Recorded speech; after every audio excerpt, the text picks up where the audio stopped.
Hello, guys, and welcome to Cricket Caviar.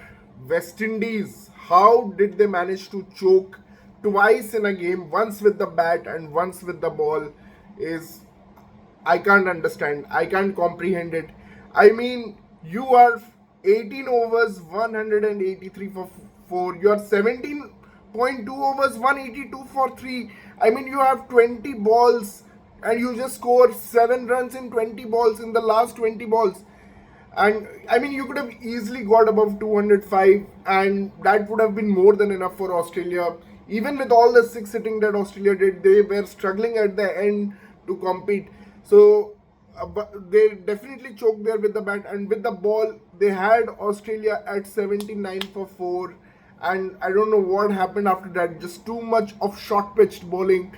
Uh, First by Jason Holder, then by Alzari Joseph, then by Akil Hussain, and all of these guys just bowling in that short pitch slot.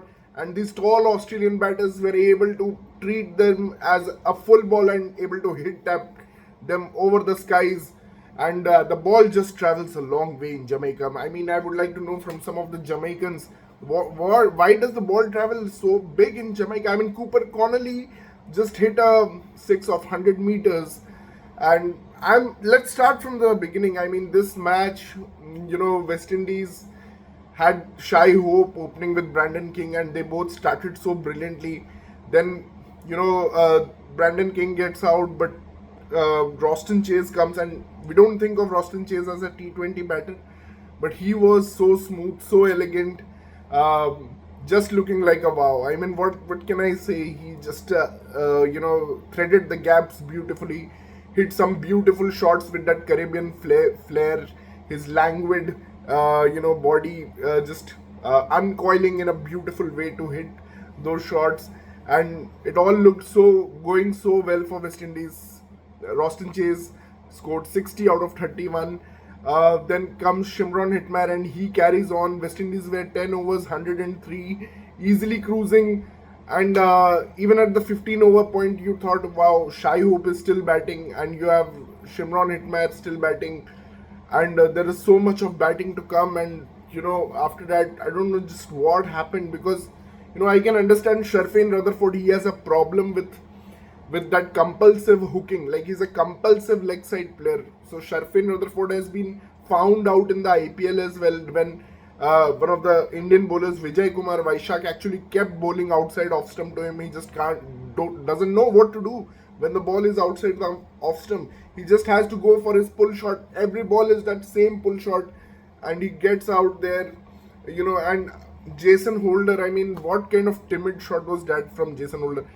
See, Rovman Powell, again half-hearted, but what was Jason Holder doing? How can you lose 3 wickets in an over, in the 19th over? And, I mean, 18th over, you are still 182 for 2. In the last 2 overs, you couldn't score anything.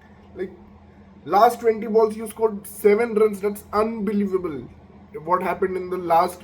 I mean, credit to Ben Dwarshuis.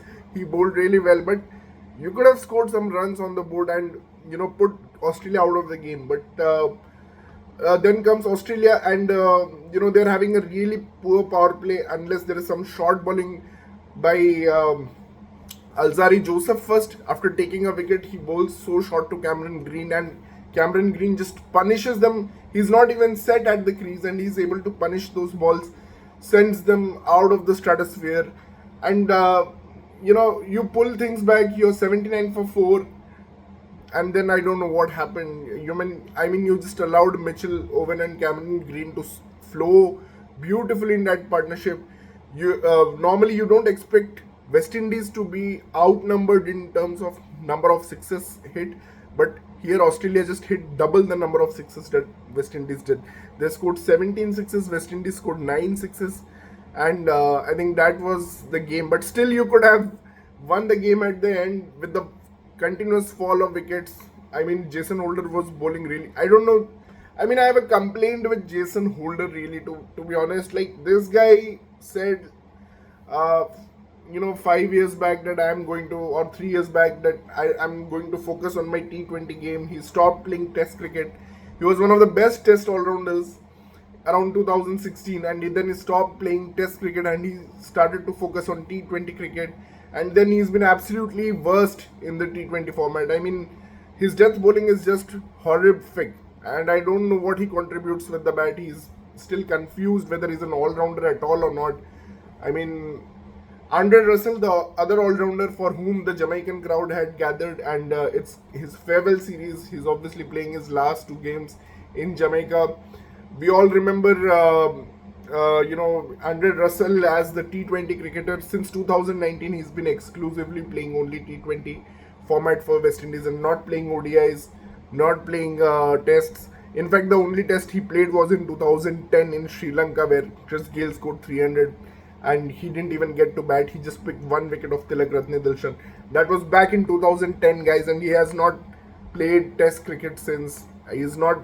He left ODI cricket after the 2019 World Cup, and he's just been focusing on the T20. And I expected him to be there for the T20 World Cup. I don't know what's going on right now in West Indies cricket. I mean, why he had to retire just 5 months before, 5 to 6 months before a T20 World Cup. It's just, again, another thing I just can't make sense of.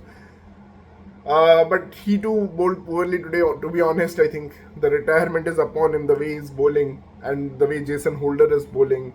And at the end, the West Indies had one more chance to win this game, and it was the substitute fielder, Joel Andrew.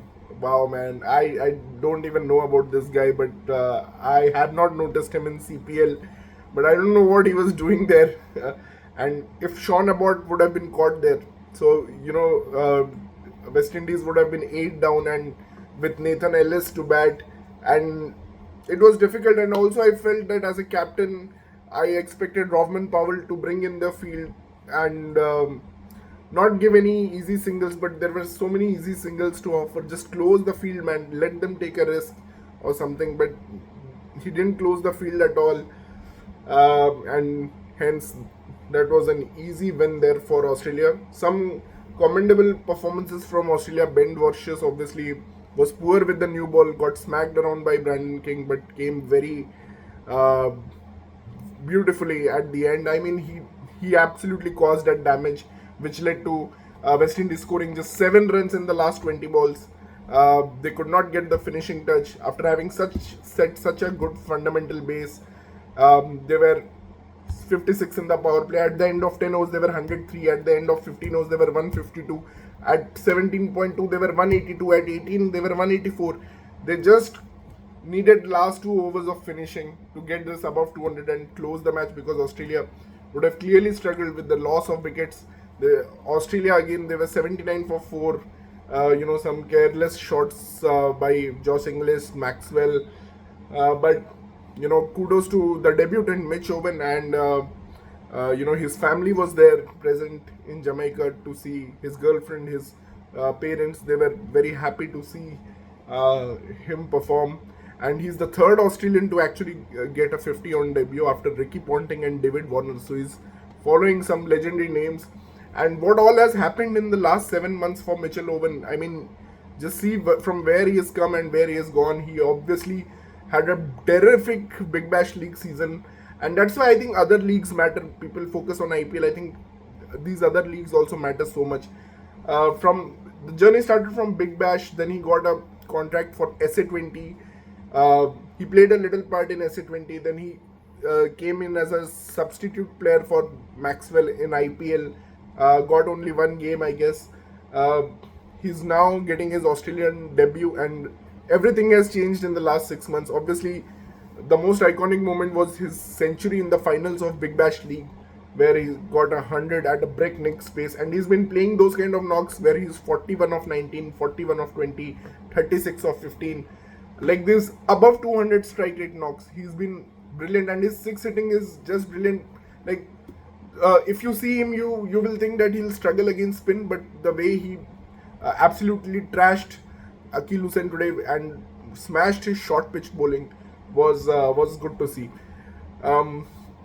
He is an opener, but he's batting at number 6, so that also tells you about the Australian thing, that they are so flexible. They are giving Mitchell Marsh, who's had an excellent IPL, and they're giving Jake Fraser-McGurk an opportunity at the opening position. So he's coming at number 6, but he still showed what he can do as a number 6, what skills he had, and he's a decent bowler. I mean, he picked the wicket that actually started the collapse. So kudos to him. I mean, he picked the wicket of Shai Hope, who was looking to play the anchor in this innings and let allow others actually go for the shots. But he picked the wicket of Shai Hope, and after that there was no anchor left. Everyone just kept going for the shots, getting out. Even if you have to go for the shots, I mean, there should be some proper shot selection, which unfortunately compulsive hooker Shafin Rutherford can't get it straight. That how he has to play the balls outside off stump. Rovman Powell is a half-hearted hitter. Andre Russell, I don't know what he was trying to do. Same thing, I think they were half-hearted shots. Same for Jason Holder, very poor shot. And at the end, West Indies lose a game they should have won, and they choked both with the bat and both with the ball. And these are not good signs for West Indies, because we just saw they lost. They couldn't qualify for semis in the home World Cup last year. And the pitches in India will give West Indies an opportunity when there will be smaller grounds, flatter pitches. And West Indies should have a team ready. Get over with this Russell farewell and everything. He's been a great servant of West Indies cricket in terms of T20 cricket. Obviously, was part of 2016 World Cup and led a legendary chase versus India at Mumbai. But I don't know what he has done since then. But yes, now get over with the farewell and start, you know, uh, feeding your side with some good positive energy, like Roston Chase and Shimron Itmer. They did well today. Uh, and that's it from my end, guys. What do you make of this match? What do you think of the first T20? I hope West Indies can come back in the second T20I. Keep watching our channel. Thank you for all your views, and please do subscribe our channel, Cricket Caviar.